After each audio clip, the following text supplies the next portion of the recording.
Welcome back to Bible with Sam. இந்த நாளிலும் பயப்படாதே என்ற தலைப்பிலே நாம் முதலாவது தியானிக்க இருக்கக்கூடிய வேத வசனம் ஆதியாகமம் 15ஆம் அதிகாரம் அதன் முதலாவது வசனம்.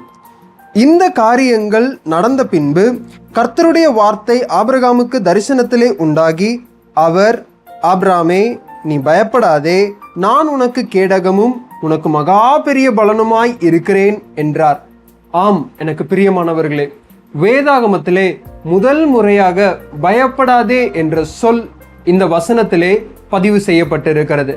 இந்த வார்த்தையை தேவன் ஆபிரகாமுக்கு தரிசனத்திலே தோன்றி வாக்குரைக்கிறார். ஆபிரகாம் எந்த விதமான பயத்தின் ஊடாய் கடந்து போய் கொண்டிருந்தார் என்று 14ஆம் அதிகாரம் நமக்கு காண்பித்து கொடுக்கிறது. வேதம் சொல்லுகிறது, ஆபிரகாம் தன் வீட்டில் இருந்த வேலையாட்களோடு கூட 4 ராஜாக்களை எதிர்கொண்டு அவர்களை யுத்தத்திலே ஜெயித்து லோத்தையும் அவனுடைய பொருட்களையும் வேலையாட்களையும் மீட்டு கொண்டு வந்த சரித்திர சம்பவத்தை நாம் பார்க்கக்கூடும். அப்படி இருக்கையிலே ஆபிரகாமுடைய இருதயத்தில் ஒரு பயம் தோன்றுகிறது. தோற்கடிக்கப்பட்ட 4 ராஜாக்கள் மீண்டும் நமக்கு எதிராக அவர்கள் யுத்தம் தொடுக்க வருவார்களோ என்று அவன் பயந்து கொண்டிருக்கிறான். இப்படிப்பட்ட சூழ்நிலைகளின் மத்தியிலே ஆபிரகாமுக்கு தேவன் தரிசனத்தில் தோன்றி, நீ பயப்படாதே என்று அவர் வாக்கு பண்ணுகிறார்.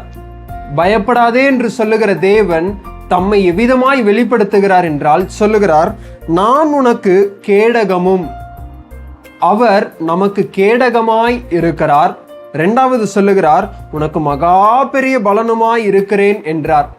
ஆம், எனக்கு பிரியமானவர்களே, வெகு நாளாய் ஆபிரகாமுக்கு நிறைவேறாத வாக்கு தத்தங்கள் எப்பொழுது நிறைவேறும் என்று காத்து கொண்டிருக்கிற ஆபிரகாமுக்கு தேவன் சொல்லுகிறது, நான் உனக்கு மகா பெரிய பலனுமாய் இருக்கிறேன்.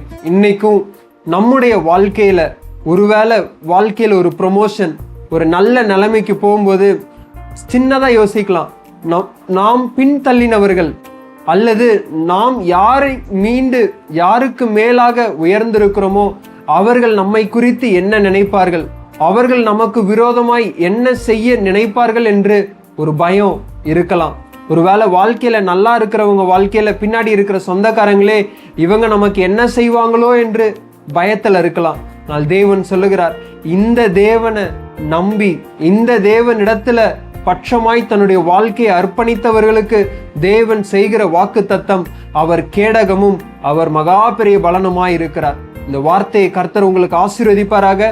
May God bless you and be with you.